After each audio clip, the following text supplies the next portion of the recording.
90 का नदीम श्रवण जतिन ललित का म्यूजिक भी चाहिए, लेकिन 80 में जो बेहुदा प्रयोग है वो नहीं चाहिए। तो ऐसा चीजें ऐसे इवॉल्व होती नहीं, चीजें इवॉल्व प्रयोग करके गलतियां करके उससे सीख के ही होती हैं। तो मेरा शुरुआती वक्त यही है कि हर किसी को अपने हिसाब से चीजें अभिव्यक्त करने का अधिकार है, लेकिन होता क्या है इसमें एक बहुत चीज है जो बात पूरी नहीं होगी वरना। गुरुदत्त ने जो कागज के फूल बनाए, तो कागज के फूल उसको प्रोड्यूसर भी इस मूवी के, तो उसमें आखिर में गुरुदत्त मर जाते हैं, उनको किरदार मर जाता है। तो उनको लोगों ने सलाह दी कि आप इस किरदार को मत बनाइए वरना फिल्म फ्लॉप हो जाएगी, क्योंकि लोग बर्दाश्त नहीं कर पाएंगे कि हीरो मर कैसे जाता है। उनको लगा नहीं, मेरा जो किरदार है वो जिस मानसिक द्वंद में है, जिस स्थिति में यहाँ इसको मरना ही होगा, वो किरदार को मार देते हैं और फिल्म फ्लॉप हो जाती है। कागज के फूल अपने वक्त में फ्लॉप हो जाती है। उसी वक्त राजेश खन्ना जो सुपरस्टार थे, उन्होंने अपने वक्त में एक से बेहतरीन फिल्में दी और लेजेंड माने सुपरस्टार माने।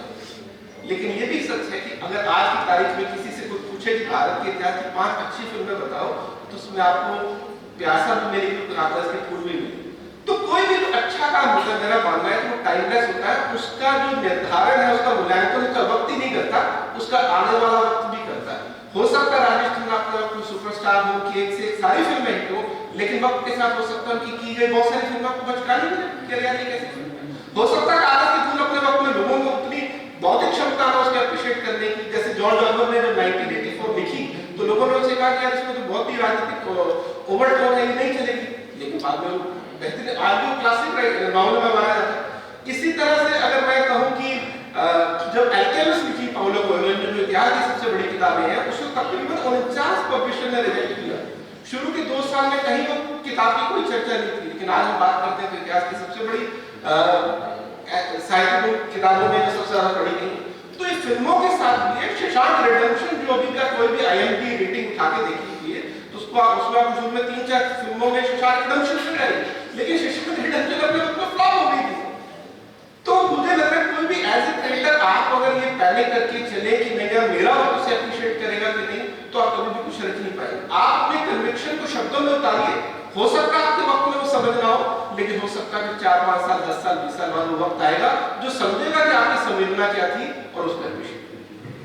धन्यवाद। आपकी इस बात से मैं पूरी सहमति जताती हूँ, लेकिन एक बात से मेरी असहमति है जो आपने वेस्टर्न म्यूजिक और पॉप म्यूजिक को लेकर पॉप म्यूजिक से प्रेरित होकर हो सकता है म्यूजिक बना हो, लेकिन हम पॉप म्यूजिक को फेलियर म्यूजिक नहीं कहना। कल ही एबा सुन रही थी विनर टेक्स इट ऑल, तो वो अपनी जगह का बड़ा उत्तम म्यूजिक है। खैर उस पे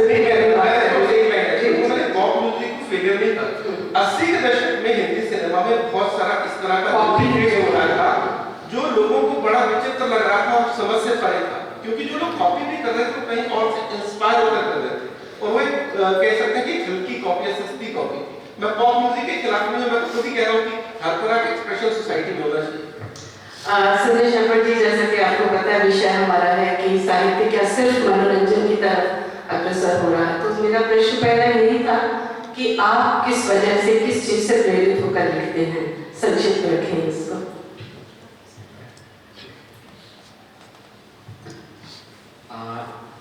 कोई भी कला है, जहाँ तक कलाओं की बात है, जब हम मनोरंजन की बात करें, चाहे ज्ञानानंदन की बात करें, तो मुख्य रूप से 2 ही चीजें आती हैं। और मुझे लगता है कि मौलिकता जो है, कला की जो मौलिकता है और जहाँ से विविध कलाएं शुरू होती हैं, वहाँ शुरू से ही मनोरंजन ही मौलिक रूप से मनोरंजन ही था। वो तो बाद में आया ना, उसमें ज्ञान की बातें जोड़ी जाए, नैतिकता जोड़ी जाए, कुछ नियम कायदे बनाए गए, वो तो बाद की बातें हैं। पहले हमारी जो शुरुआत थी वो तो कहानियों से होती थी, दादी नानी की कहानियों से होती थी, कविताओं से होती थी। तो मुझे लगता है कि ये समय है, बदलता रहता है, कभी थोड़ा बहुत ऊपर नीचे होगा, लेकिन साहित्य तो मौलिक रूप से साहित्य ही है। और जो हम रच रहे हैं, जो गढ़ रहे हैं, उसमें 2 बातें हैं। एक ज्ञान की बात होती है और दूसरी होती है दृष्टि की बात। जब ज्ञान की बात होती है तो हम किताबों को पढ़कर तय करते हैं कि कौन सी चीज अच्छी है और कौन सी चीज बुरी है। दूसरी चीज होती है दृष्टि, जैसे सिनेमा, तो दृष्टि एक भी एक आयाम है। हम ये तय करते हैं कि इन चीज़ों को मैंने देखा है उसके आधार पर कह सकते हैं। लेकिन जो एक सामान्य पढ़ने लिखने वाले इंसान को कलाकार या फिर लेखक बनाती है, वो ज्ञान और दृष्टि से भी अलग है। वो तो नजरिया है। हर एक लेखक चाहे हर एक कलाकार अपना पर्सपेक्टिव देता है। कोई उसमें बहुत महान काम नहीं होता, कोई बहुत महान बदलाव नहीं होते हैं। बस हमारा काम है एज ए लेखक, एज ए कलाकार कि हम अपना नजरिया डेवलप करें। अब हर एक लेखक का, हर एक कलाकार का अपना एक तय सुधा मापदंड हो सकता है। कोई मनोरंजन के लिहाज से लिख सकता है, कोई ज्ञान के लिहाज से लिख सकता है, और कोई उसमें अलग अलग तरह के मतलब प्रयोग कर सकता है। तो मुझे लगता है ये अगर साहित्य अगर मनोरंजन की तरफ जा रहा है तो इसमें कोई विचलित होने वाली बात नहीं है। ये अच्छी बात है और ज़्यादा विविधतापूर्ण आएगी कलाओं में और हम कुछ और निकाल के लेकर आ पाएंगे। धन्यवाद संजय जी। अगला प्रश्न, हालांकि उस पर काफी थोड़ी बात हम कर चुके हैं। हम जब लिखते हैं तो सबसे पहला विचार क्या होता है कि पठनीयता होनी चाहिए, विचारशीलता होनी चाहिए। आपने संजय जी चूंकि आपने इस चीज को टच किया है ऑलरेडी, सहजता होनी चाहिए या सर्वप्रिय लेखन, जैसे आपने कहा कि सबकी पसंद का लेखन।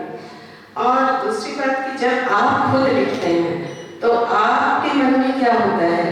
लेखक, हर लेखक जो चाहता है कि मैं अधिक से अधिक पाठकों तक पहुंचूं, तो उसके लिए क्या कोशिश रहती है कि अधिक से अधिक इसमें मनोरंजन हो या विचार हो, या जैसे आपने कहा कि मेरा जो प्रतिरोध हो वो उसमें आपकी अपनी प्रेरणा अलग तरह की रहती है, मेरी अपनी अलग रहती है। तो मैं सबके विचार जानना चाहूंगी कि आप क्या सोच के मनोरंजन को कितनी तरजीह देते हैं, कि किस लेवल पे मनोरंजन रहता आपकी रचना? मैं अपनी जवाब देने से पहले दो बातों से असहमति दर्ज कराना चाहती हूँ। श्रीलाल शुक्ल की राग दरबारी जो है, हिंदी साहित्य के पिछले मैं कहूँगी 100 वर्षों, पिछले 100 वर्षों में सबसे गंभीर राजनीतिक किताब है, और उसको सिर्फ मनोरंजन कहना मेरे ख्याल से मैं उसका कंधर वो शायद अगले 100 वर्षों तक भी रहेगी, अगले 100 वर्षों तक रहेगी। सबसे गंभीर सीरियस पॉलिटिकल बुक है वो, और आगे वाले 100 वर्षों तक भी वो रहेगी और उसके आगे भी रहेगी, क्योंकि it's a cult and classic. उसको सिर्फ मनोरंजन कहना मुझे महसूस सिर्फ मनोरंजन का नहीं। आपने कहा सिर्फ मनोरंजन, उसमें हर्ष क्या है? आपने कहा कि उसमें आप कहना चाहते हैं, अगर वो मनोरंजन के माध्यम से कह रहे हैं तो उसमें गलत कुछ नहीं।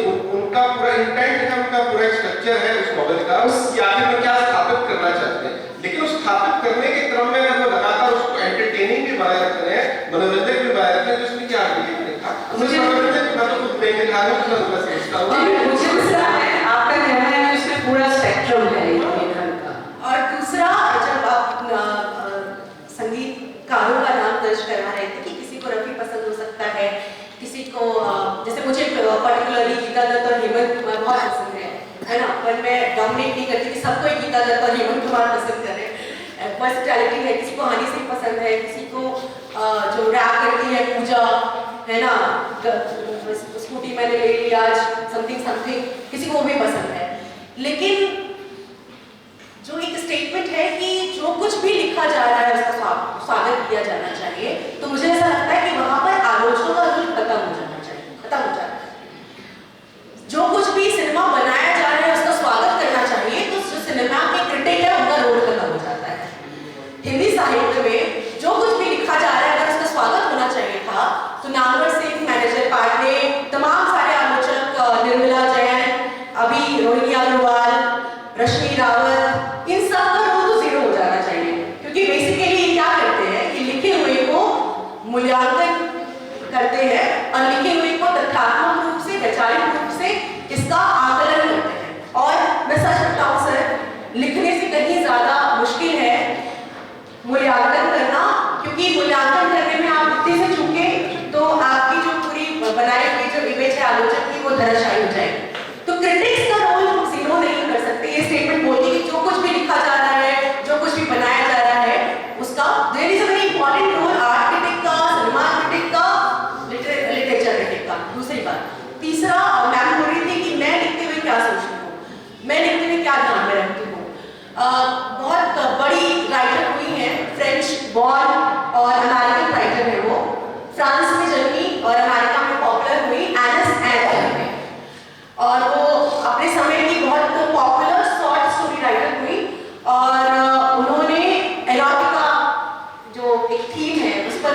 कुछ लिखा, उनका कोट बहुत पॉपुलर होता है। वो उन्होंने कहा कि the role of a writer is not to say what we can all say, but to write what we are unable to say. तो मेरे लिए तो जब मैं लिखती हूँ, मेरे आप कॉलम लिखेंगे जो भी, मुझे ऐसा लगता है कि मैं वो लिखने की कोशिश करती हूँ जिसको एक बड़ा वर्ग हिम्मत नहीं कर पा रहा है या कोशिश नहीं कर पा रहा है जिस पर स्टैंड लेने की। जैसे मैं सेक्सुअलिटी पर बहुत लिखती हूँ, सेपियो सेक्सुअलिटी पर जब मैंने लिखा तो मेरा बहुत विरोध हुआ, पर मैंने ऑस्को वाइल्ड के बहाने और ऑस्को वाइल्ड के बहाने मैंने सेपियो सेक्सुअलिटी को बताया। तमाम सारी चीजें, ऐसा नहीं कि मैं जो कुछ कह रही हूँ फेमिनिज्म पर या टू स्मैश पेट्रियार्की या LGBTQIA+ पर, ऐसा नहीं है कि पहले नहीं कहा जा चुका है, कहा जा चुका है, पर एक बड़ा वर्ग है जो आज भी इन सब चीजों पर बात करते हुए हिचकिचाता है। तो मेरे लिए एलिस केन का ये कोट बहुत इंपॉर्टेंट है, जो वो कुछ लिखने की कोशिश करते रहना लगातार कि क्या आप राइटर हैं।